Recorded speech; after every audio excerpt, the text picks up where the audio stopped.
You mentioned the word cure, and that's another thing you bring up in the book, is the huge difference between the word cure and the word heal. Yeah. And modern medicine is good at curing you of symptoms, but doesn't necessarily heal you. So if you're depression, they'll say, well, we can cure you of your symptoms, here, take this pill. But you won't be healed, and that's why you have to take the pill for the rest of your life.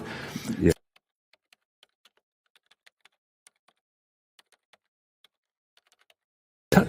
That's right. How does one move from being simply cured every morning that you take your pill to being healed and not having to take the pill? Yeah, so again, language is very important here. So trauma, the essence of trauma is actually a disconnection from yourself. That's, as you probably understand from what you disconnect from your body and from your feelings because you had to in order to survive. Now, healing comes from a word for wholeness. It comes from an Anglo-Saxon word for wholeness. That's the origin of it. In Hungarian, actually, literally, health means to be whole. It's that simple. Same in English, although the origin is not as clear, but the origin of the word does come from the word for wholeness. So, in other words, healing then is the restoration of those connections to yourself that you lost as a result of trauma. So healing becomes becoming whole again. Some people, and that makes life worth living, to the point where, strange as it sounds, and certainly nothing I recommend, but when I was working in palliative care, looking after people who were terminally ill, it would not be unusual for somebody to say to me, Doc, I don't know how to explain this to you, but this disease is the best thing, this disease that's going to take my life is the best thing that ever happened to me. No, again, I'm not recommending it. All I'm saying is that some people valued the sense of becoming whole again so much that it mattered more to them than their physical survival. Which is not to say that they wouldn't have accepted a cure had there one been available. I'm just saying that they were valuing the wholeness that they found by confronting their death, for example. A lot of people can find wholeness and significant remission of their illness by reconnecting with themselves, which is what healing means. So how to do that? Well, there's all kinds of pathways, and the longest part of the book is about healing, but it is about reversing that disconnection that trauma imposed on us.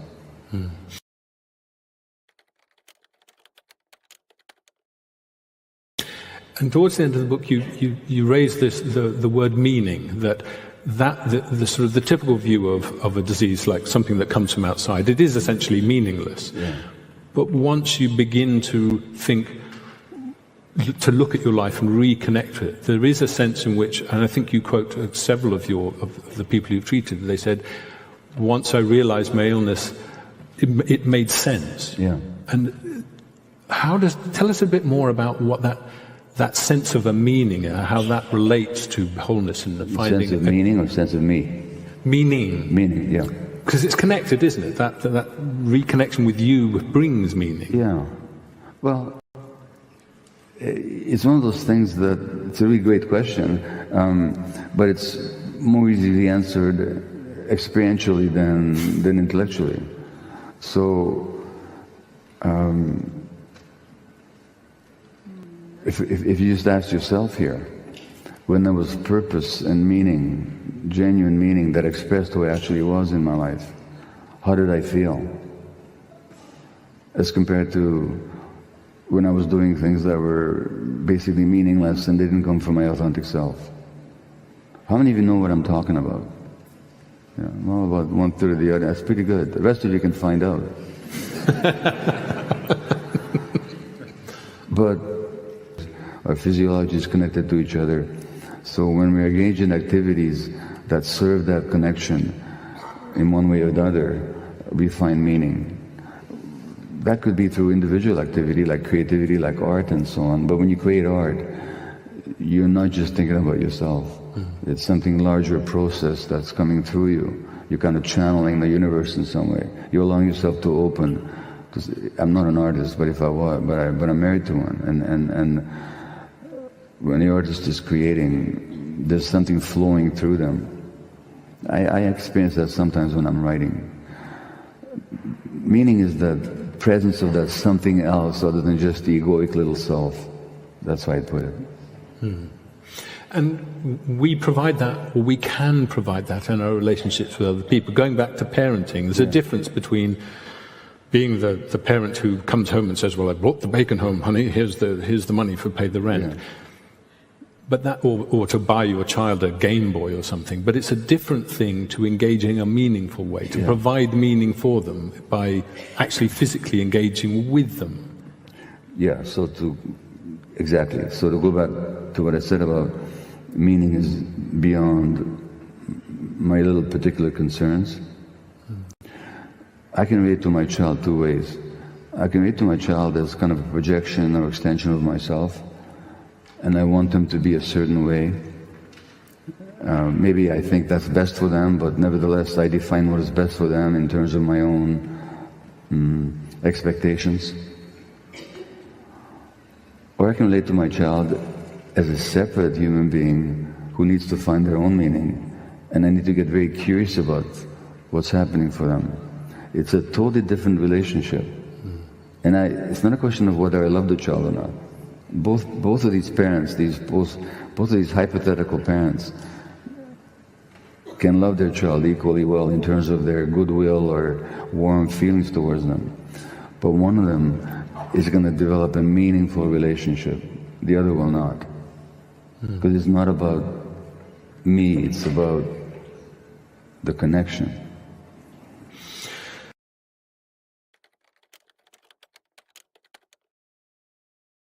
And going back to the person who might feel themselves that they might want to change something about their lives. Maybe they've got an immune disease, maybe they're diabetic or something. The work that goes into it, is it easy? Do you just start on it and day one you go, whew, I feel so much better already? Or is it hard? It's not easy for two reasons. One is because you're stumbling around in the dark. You're stumbling around in the dark of your own conscious that was shaped by early experiences. And also because it may not fit in with the life that you've created. Like if you've been in a relationship where you don't say no and you're always taking on the needs of the partner, that relationship may be in trouble if you all of a sudden start asserting yourself. So you have to face this choice again, that as a child, you can only decide one way, but as an adult, you have more latitude, authentic, and for the sake of the kids, actually. Now, we've done a lot of work and so on. I'm just saying that had she been authentic then, she would have had to decide to let the relationship go at a certain point. So it's not easy to do that, because that brings up all kinds of insecurities and so on. But it's not as difficult as it sounds either, because, just a little exercise that I teach people, it's a chapter on it in the book, but just ask yourself, where this week did I have trouble saying no? What I mean by that is, there's a no that wanted to be said, but you didn't say it. Very simple. Somebody asks you to go for coffee, and you don't feel like it because you're tired. I went to this last night. I was going to have dinner with a really good friend last night. But I was tired. I was really tired. I just came in from Budapest. But it took a bit of an effort for me to say, look, no dinner tonight. I need to go and rest. This is me teaching all this stuff. I mean, I did it. I went home instead to the hotel. I had a hot bath. I went to bed instead. But this tension comes up of disappointing somebody else. And no, the other person totally understood and supported my decision. So the problem wasn't theirs. It was simply my own fear of disappointing somebody, even after all these years.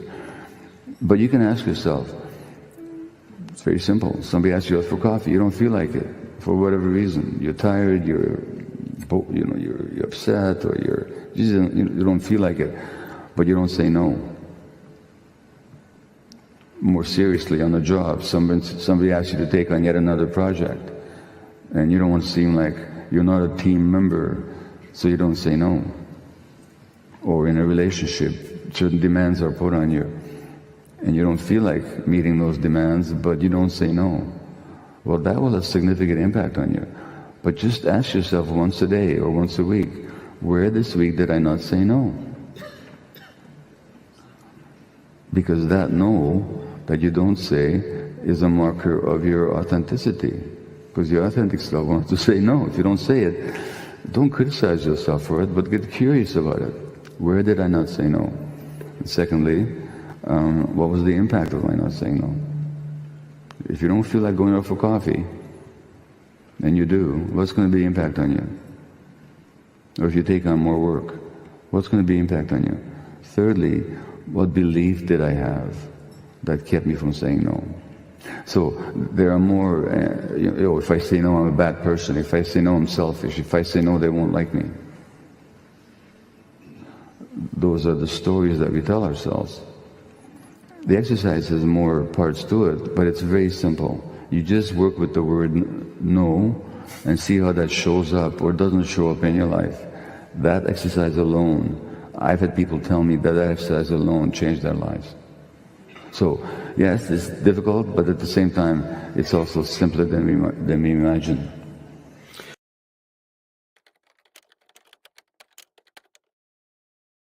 The last question before we open it to the audience. If people did what you're suggesting and tried to reconnect with their more authentic self, is that a way for us to collectively heal our toxic culture? Is that enough? Is that going to work? No. Oh dear. I wish it was. I wish it was. But the people, I'm expressing my political perspective here now, but I think it's reasonable. The people that make the policies are the least likely to do this kind of work. Politicians are notoriously lacking in self-reflection. And I've studied them. Margaret Thatcher was completely opaque to herself. She did not know herself at all. A lot of these people don't. That's what drives them. A lot of stuff drives them to want power, to want control. And those dynamics are often unconscious, they're often rooted in trauma, but they lack self-reflection. Very few politicians are self-reflective. And so, not to mention, the toxicity of this culture doesn't just reside in people being inauthentic, it also resides in, to speak of say climate change. I mean, does anybody still doubt that it exists? But for decades we've had people lying about it, hiring false scientists to put out phony papers denying climate change, even as the earth was being continually damaged and the atmosphere was being continually damaged. Those people have a certain agenda, which is ego-driven and power-driven and profit-driven. So no personal transformation is going to succeed unless there's some sense of activism about challenging the structures in this society that keep all the inauthenticity going. And how much more inauthentic can you get than to destroy the earth for the sake of dividends? I mean, think about it. It's meaningless, actually. But people are caught in a certain ideology, a certain way of looking at life, a certain way of understanding themselves, of evaluating themselves. And that keeps the system going. So I think there has to be more than just personal transformation. I think we need to introduce a lot more awareness into the political culture, into the social culture, into medicine, into the law, into education. So I don't think it's just an individual concern. So you have a great deal of work to do. Yeah, unfortunately the intention I'd have is to sort of come across with a doom and gloom message. I actually believe in the possibility of transformation on a personal and social level. I think people have it in us.